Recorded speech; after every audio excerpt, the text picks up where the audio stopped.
Sí, Dios, queremos alabar y queremos bendecir tu nombre, queremos darte gracias, Señor. Gracias porque tú hablas a nuestro corazón y a nuestra vida por medio de tu palabra y ahora nos acercamos a ella, buscando precisamente que seas tú, hablándonos, corrigiéndonos de ser necesario y animándonos si así lo necesitamos. En el nombre de Jesús te lo pedimos. Amén. Muy bien, pluma, papel, lápiz y una actitud enseñable es lo que vamos a necesitar el día de hoy para aprender un poco más acerca de nuestro Señor. Semana número 3, Filipenses capítulo 1, 19 al 30. El vivir es Cristo.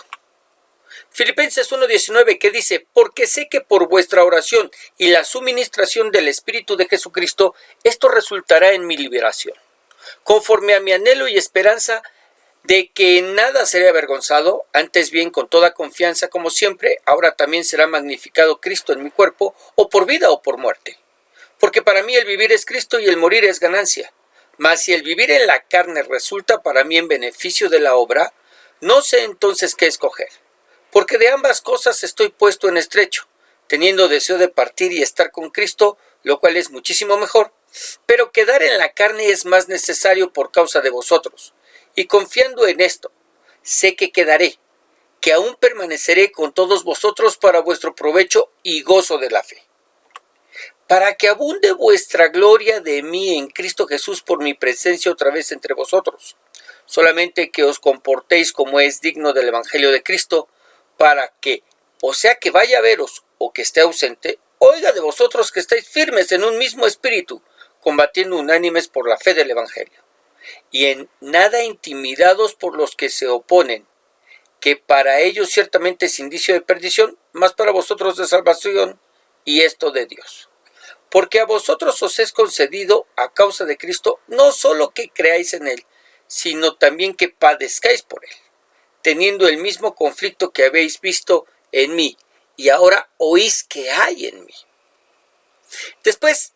Después de haber hablado en contra de aquellos que predican, enseñan o proclaman el Evangelio por intereses propios y no por amor a Cristo y a los hermanos, Pablo ahora hablará de cuál es su verdadera motivación para seguir adelante y para no temer a la muerte.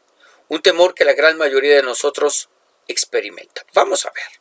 Filipenses 1:19 comienza diciendo, porque sé que por vuestra oración y la suministración del Espíritu de Jesucristo, esto resultará en mi liberación, conforme a mi anhelo y esperanza de que nada seré avergonzado, antes bien con toda confianza como siempre, ahora también será magnificado Cristo en mi cuerpo, o por vida o por muerte. Hay dos cosas que nos dice Pablo que van a colaborar en su liberación. ¿Cuáles? Bueno, en primer lugar, la oración de la iglesia. Dice, porque sé que por vuestra oración, la oración de la iglesia, y en segundo lugar, la provisión, la suministración del Espíritu de Jesucristo, que no es otra cosa sino el Espíritu Santo. Y si hemos de ser sinceros, qué importantes son ambas. La oración es nuestro medio de contacto con Dios, donde le hablamos y le externamos todo lo que nos pasa y necesitamos, donde podemos hacerlo en un lenguaje sencillo e incluso en lenguas. Pero la oración no sería tan útil sin la provisión de Dios a través de su Espíritu, donde nosotros cumplimos con lo que a nosotros nos toca hacer, orar. Y Dios envía su provisión por medio de su Espíritu y de acuerdo con su propósito. Pero además nos dice que su anhelo y esperanza es ser liberado y que en esto confía. Pero si así no fuera, está dispuesto a magnificar el nombre de Cristo aún en su muerte. Ahora piénselo. Pablo nos dice que su deseo está en su liberación, pero si le toca morir lo hará gustoso con tal de que el nombre del Señor sea magnificado. Y es que tenía que presentarse a juicio y el veredicto podría ser liberación o muerte. Él está conforme con lo que le toque, aunque si le dieran a escoger, decidiría la liberación. Pero esto nos deja pensando en la manera en que nosotros enfrentamos este tipo de conflictos. Quizás no al extremo de que nuestras vidas dependan de un juicio, pero sí lo hacemos cuando enfrentamos una enfermedad y nos encontramos en la etapa de los exámenes clínicos. ¿Cómo reaccionamos si son positivos? ¿Estamos dispuestos a magnificar a Dios aún en medio de nuestra enfermedad y muerte? Claro que si nos dieran a escoger, pues escogeríamos no estar enfermos. Pero, ¿qué pasa si sí? Y en lo que lo piensas, me gustaría leer el siguiente comentario. Este no fue su último encarcelamiento en Roma, pero él no lo sabía. Le esperaba un juicio, en el que sabía podría ser liberado o ejecutado. Sin embargo, confió que Cristo obraría para su liberación. El ruego de Pablo era que cuando enfrentara el juicio pudiera hablar de Cristo con valor y no fuera tímido ni se avergonzara. Sea que viviera o que muriera, deseaba exaltar a Cristo. Al fin fue liberado de su prisión, pero 2 o 3 años después volvió a ser arrestado. Solo la fe en Cristo podría sustentar a Pablo en tal adversidad. Muy bien. Verso 21. Porque para mí el vivir es Cristo y el morir es ganancia. Y aquí es donde encontramos la verdadera motivación del apóstol, donde nos dice que para él el vivir no tiene sentido si no lo hace por y para Cristo, y que la muerte para él es vista como el premio mayor, donde finalmente dejará los sufrimientos de este mundo, donde finalmente dejará esta carne de muerte que se opone para que no haga las cosas que su espíritu desea hacer, para que él pueda reunirse con los hermanos y de esa manera juntos glorificar y exaltar el nombre del Señor, aquellos hermanos que se adelantaron antes que él, pero sobre todo para encontrarse con su Señor en los cielos. Y esto nos habla de la verdadera fe del apóstol, porque ¿cuántos cristianos no conocemos que le tienen pavor a la muerte? Son verdaderos creyentes que le han entregado sus vidas al Señor, pero a la hora de acercarse al momento de encontrarse con ese Señor, tienen miedo. Y esto me lleva a preguntarte, ¿qué le da sentido a tu vida? ¿Para qué vives? ¿Vives para hacer dinero? ¿Para tener posesiones? ¿Vives para hacer viajes? ¿Para comprar ropa? ¿Vives para medio vivir? ¿Para trabajar todo el tiempo? ¿Vives para pagar deudas? ¿Para sacar adelante a tus hijos? ¿Vives para complacer a tu pareja? ¿Para recibir la aprobación de tus padres? ¿Para qué? Si le preguntamos a Pablo, él nos dice que él vive para Cristo. ¿Qué quiere decir eso? Que él vive para trabajar en la obra, para enseñar la palabra, para proclamar el evangelio, para ayudar a los demás a conocer al Señor. ¿Y qué de todo lo demás? Bueno, más adelante nos dice que todo lo demás lo estima como pérdida, lo tiene por basura, que no le interesa nada más que no tenga que ver con el Señor y el evangelio.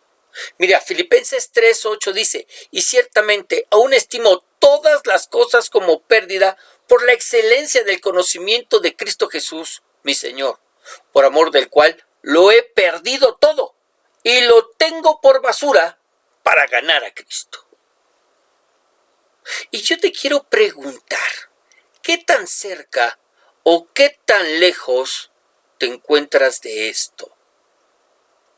Y en lo que lo piensas, vamos a ver el siguiente comentario. Para los que no creen en Dios, la vida en la tierra es todo lo que hay. Por lo tanto, es natural para ellos empeñarse en los valores mundanos: dinero, popularidad, poder, placer y prestigio. Para Pablo, sin embargo, la vida significa desarrollar valores eternos y hablar a otros acerca de Cristo, que es el único que puede ayudarnos a ver la vida desde una perspectiva eterna.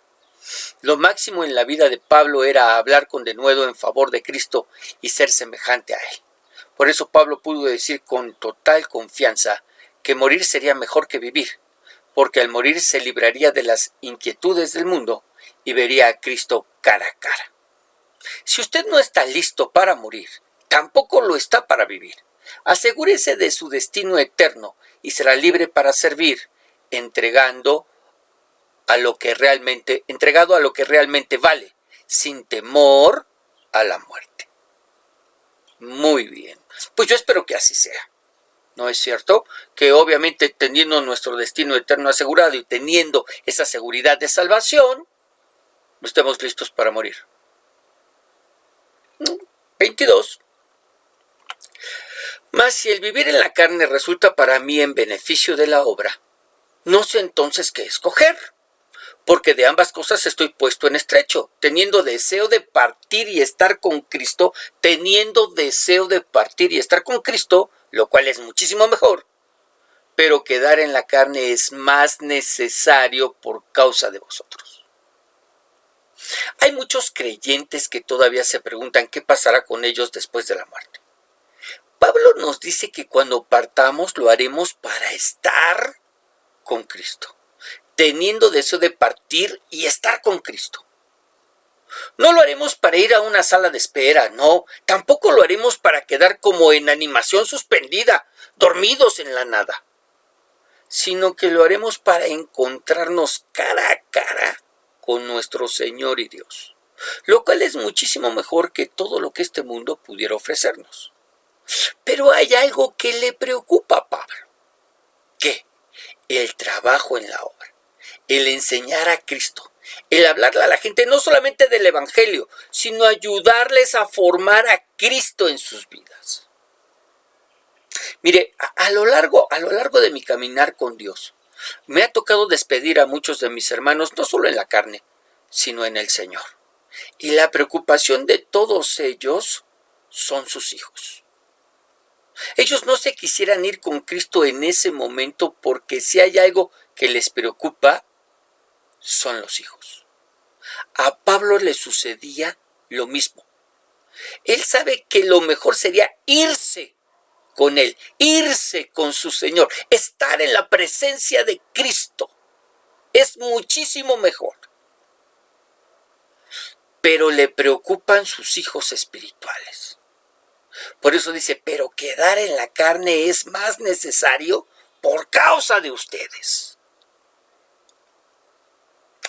25. Y confiando en esto, sé que quedaré, que aún permaneceré con todos vosotros para vuestro provecho y gozo en la fe, para que abunde vuestra gloria de mí en Cristo Jesús por mi presencia otra vez entre vosotros. ¿Cuál sería la reacción de los filipenses cuando Pablo fuera puesto en libertad?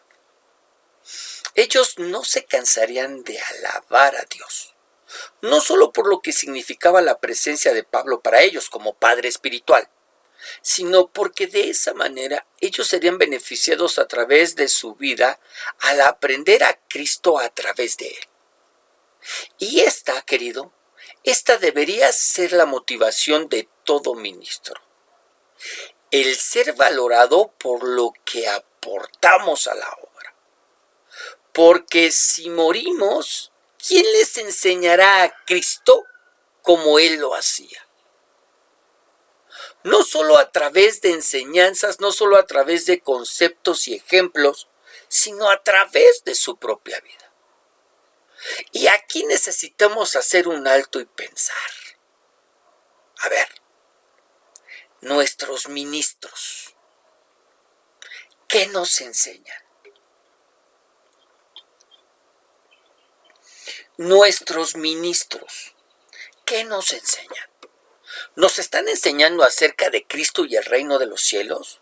¿Nos están enseñando cómo vivir una vida dando fruto y a la vez en sabia obediencia a Dios? ¿Nos están enseñando a través de sus vidas cómo vivir el cristianismo de una manera práctica y sencilla? ¿Cómo tener buenos matrimonios? ¿Cómo tener a los hijos en sabia sujeción? ¿O nos están enseñando que una cosa es lo que se predica y dice desde un púlpito y otra muy diferente lo que se hace cuando se baja de él? ¿Nos enseñan que podemos hablar de cualquier tema y vivir ignorando lo que enseñamos? ¿Nos enseñan que hay reglas y ordenanzas que para ellos no aplican, aunque para el resto de la iglesia sí? Piénselo. Porque Pablo no solo enseñaba a través de su servicio, sino que su vida misma era una enseñanza y ejemplo para los que lo conocían. Y pensando en esto, vamos al verso 27. Solamente que os comportéis como es digno del Evangelio de Cristo, para que, o sea, que vaya a veros o que esté ausente, es decir, vaya o no, oiga de vosotros que estáis firmes en un mismo espíritu, combatiendo unánimes por la fe del Evangelio, y en nada intimidados por los que se oponen, que para ellos ciertamente es indicio de perdición. Esa oposición es indicio de que están perdidos. Mas para vosotros, que están en defensa de la fe, es indicio de salvación. Y esto de Dios. Una salvación que viene de Dios. Ahora, ¿qué es lo que les pide? Que se comporten a la altura del llamado que Dios les ha hecho. Pues los llamó a ser hijos de Dios, hijos del Dios que es santo, santo, santo, y no de un mamarracho fanfarrón, lascivio y borracho, como lo eran los dioses de los romanos y griegos. Que se mantuvieran firmes, en unidad, como un solo cuerpo, como una sola iglesia, combatiendo por la fe del Evangelio en contra de aquellos que se oponían a ella. Y entonces aquí la pregunta es, ¿quiénes? ¿Quiénes se oponían a la fe? Bueno, en primer lugar, los paganos idólatras que no conocían al Señor. En segundo lugar, los judíos religiosos que no creían en Jesucristo como el Mesías, como Dios. Y en tercer lugar, los cristianos judaizantes que atentaban en contra de la sola fe en el Evangelio al pedirles que se circuncidaran y ataran a las normas de la ley para ser salvos. Tres peligros: los paganos idólatras, los judíos religiosos y los cristianos judaizantes. Peligros que tenían que enfrentar en aquel tiempo. Pero precisamente eso hace que te pregunte, ¿cuáles son los peligros que la iglesia tiene que enfrentar el día de hoy? Bueno, yo quiero decirte que seguimos luchando en contra de la idolatría que otras religiones tienen y de donde fuimos tomados, sacados. También seguimos luchando en contra de las falsas doctrinas que buscan introducirse en nuestras iglesias. Pero si hay algo en contra de lo que estamos luchando como iglesia el día de hoy, es en contra de la mundanalidad. Mundanalidad que está hallando cabida en nuestras iglesias y que nos está llevando a dividirnos, a no permanecer firmes en la fe, como nos pide Pablo, y a dividirnos. Así es como hoy en día tenemos pues iglesias gay, ministros gays, matrimonios gays, iglesias centradas en la prosperidad en este mundo, en el vivir tu mejor vida aquí y ahora, iglesias sin doctrinas definidas, que van y vienen de acuerdo con la corriente que los mueva. Ahí como la vaya usted sintiendo. Piénselo, piénselo. Y mientras lo piensa, mire el siguiente comentario. Pablo animó a los creyentes a estar unidos, a estar firmes en un mismo espíritu, combatiendo unánimes por la fe. Qué triste que se pierda tanto tiempo y esfuerzo en algunas iglesias peleando unos contra otros en lugar de unirse contra la verdadera oposición. Hace falta una iglesia con valor para resistir en la lucha y mantener el propósito común de servir a Cristo. ¿Ok? Muy bien. Y por último, versos 29 y 30. Porque a vosotros os es concedido a causa de Cristo, no solo que creáis en Él, sino también que padezcáis por Él. Es decir, tenemos el privilegio no solamente de creer en Él, que ya es un privilegio enorme, sino que tenemos el privilegio de padecer por Él. 30. Teniendo el mismo conflicto que habéis visto en mí, y que ahora oís que hay en mí.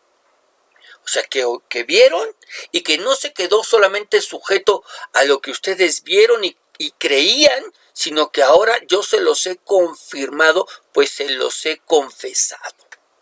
Ahora, ¿cómo veía Pablo los padecimientos que se tenían por el Evangelio? ¿Como una maldición o como un privilegio? Pablo los consideraba un privilegio solo de los verdaderos creyentes, escúchame bien, solo de los verdaderos creyentes, donde somos perseguidos porque nos rehusamos a ser tolerantes con el pecado. Es decir, somos y seremos perseguidos porque somos intolerantes. Intolerantes, y te voy a dar algunos ejemplos. Intolerantes con la diversidad de género. No estamos de acuerdo con que cada individuo se defina a sí mismo como hombre o mujer sin importar el sexo con el que haya nacido, porque es contra naturaleza. Somos intolerantes ante el aborto. Jamás estaremos de acuerdo con el asesinato de niños en el vientre materno, aunque ellas griten que tienen derecho sobre su cuerpo. Pues creemos que tienen derecho sobre su cuerpo, pero ese derecho termina cuando se trata de otra vida. Somos intolerantes ante la liberalidad sexual que hoy se vive, pues no estamos de acuerdo con las relaciones sexuales antes del matrimonio. Y así podríamos seguir mencionando los muchos pecados que señalan la Biblia y a los cuales somos intolerantes. Cosas por las que somos y seremos perseguidos en este mundo, y las cuales deberíamos considerar un privilegio. Y Pablo nos asegura que nos encontraremos, gracias a esta persecución, nos encontraremos en el mismo conflicto en el que se encuentra él. ¿Cuál? El no saber qué es mejor. Si irnos con Cristo o quedarnos para seguir trabajando en el Evangelio. Pero no se preocupe, de verdad no se preocupe. Este es un conflicto que solo tendrán los que están trabajando por Cristo. Para todos los demás pues será fácil. Solo tienen que irse con Cristo porque sus vidas en este mundo pues no tienen utilidad en el Evangelio. ¿Ok? Así que no se preocupe, en verdad. No se preocupe. Y vamos a terminar leyendo el siguiente comentario. Pablo consideró un privilegio sufrir por Cristo. Por naturaleza, no consideramos el sufrimiento como un privilegio. Pero cuando sufrimos por representar con fidelidad a Cristo, nuestro mensaje y nuestro ejemplo nos afectan a nosotros y a otros para bien. El sufrimiento tiene estos beneficios adicionales. Vamos a verlos. El primero, desvía nuestros ojos de las comodidades terrenales. Es decir, cuando una persona está sufriendo, deja de mirar a este mundo como su morada eterna, pues sabe que no es su morada eterna porque está sufriendo. ¿Ok? 2. Desarraiga a los creyentes superficiales, es decir, hace una separación entre los verdaderos creyentes de los que se dicen creyentes, pero realmente no lo son y solamente están buscando a Cristo por lo que Cristo pudiera ofrecerles o darles para que ellos puedan seguir viviendo su mejor vida ahora. ¿Ok? Así que desarraiga a los creyentes superficiales. Vámonos, a volar. 3. Fortalece la fe de aquellos que persisten. Los que permanecemos firmes somos fortalecidos. Y 4. Sirve de ejemplo a aquellos que puedan seguirnos, de cómo se deben enfrentar los problemas, las dificultades, las persecuciones, las situaciones difíciles por las que tenemos que atravesar en medio de este mundo. Cuando sufrimos por nuestra fe, no significa que hemos hecho algo equivocado. No, es más, lo contrario con frecuencia es cierto. Verifica que hemos sido fieles. Estamos sufriendo porque somos fieles al Evangelio, porque no nos mimetizamos con el mundo, porque no permitimos que el mundo introduzca sus filosofías, razonamientos y pensamientos a nuestras iglesias. Y termina diciendo, permita que el sufrimiento construya su carácter. No se resienta ni se desanime. No se resienta ni se desanime. No hay mal que dure 100 años, ni cuerpo que lo resista. Y si es así, Cristo ya viene. Consolémonos con este pensamiento. Oremos.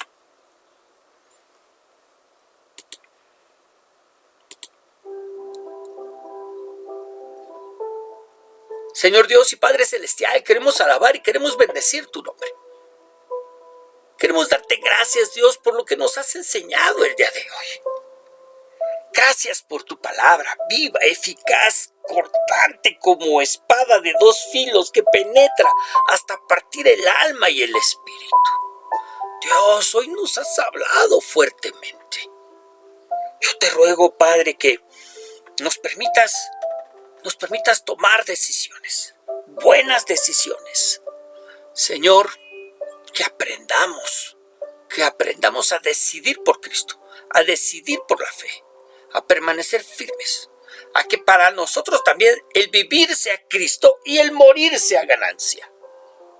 A trabajar en la obra, a trabajar, Señor, en el Evangelio, a compartir, a predicar a Cristo, a proclamarlo, Señor. Dios, en el nombre de Jesús, necesitamos tanto que seas tú obrando en nosotros y a través de nosotros. Que los sufrimientos y los padecimientos de este mundo solo sirvan para fortalecernos. Que no nos desanimemos. Dios, que podamos permanecer con nuestra mirada puesta en ti. En el nombre de nuestro Señor y Salvador Jesucristo, te lo pedimos. Amén.